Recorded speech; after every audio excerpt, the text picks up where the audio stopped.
মহেশখালীর এলএনজি টার্মিনালের কারিগরি ও সরবরাহজনিত সংকটের প্রভাব এখনো কাটেনি রাজধানীর সিএনজি ফিলিং স্টেশনগুলোতে।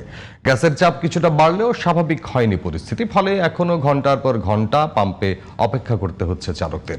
কমেছে আয়, বাড়ছে ভোগান্তি। কাঙ্ক্ষিত চাপ না থাকায় খালি কিংবা আংশিক সিলিন্ডার নিয়ে ফিরতে হচ্ছে অনেককে। হাবিবুর রহমান রাজের রিপোর্ট।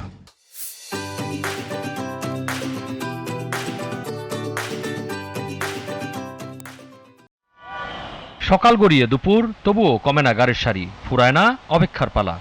রাজধানীর সিএনজি স্টেশনগুলোতে এটাই এখন নিত্যদিনের চিত্র।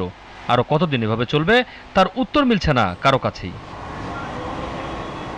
তথ্য বলছে, ত্রুটি কাটিয়ে মহেশখালীর এলএনজি টার্মিনালগুলো থেকে গ্যাস সরবরাহ শুরু হয়েছে, কিন্তু সংকট পুরোপুরি কাটেনি। গ্যাসের চাপ কম থাকায় অনেক স্টেশনে একটি গাড়িতে গ্যাস নিতে স্বাভাবিকের তুলনায় কয়েক গুণ বেশি সময় লাগছে, ফলে দীর্ঘ হচ্ছে গাড়ির লাইনে গ্যাস থাকে না। তারপরে দিয়ে গ্যাস নিলে 80 টাকার গ্যাস ঢুকে ঘন্টা ঘন্টা পয়সা থাকতে হয়।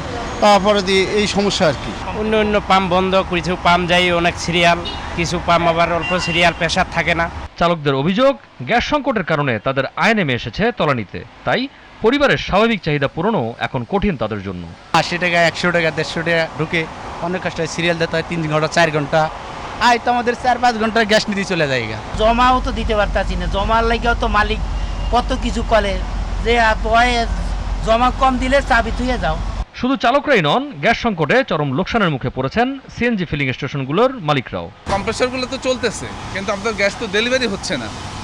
ইলেকট্রিসিটি বিল আগের মতোই আসবে, কিন্তু আমাদের গ্যাস সেল নেমে আসছে 1/3, 3 ভাগের 1 ভাগ সেল হচ্ছে।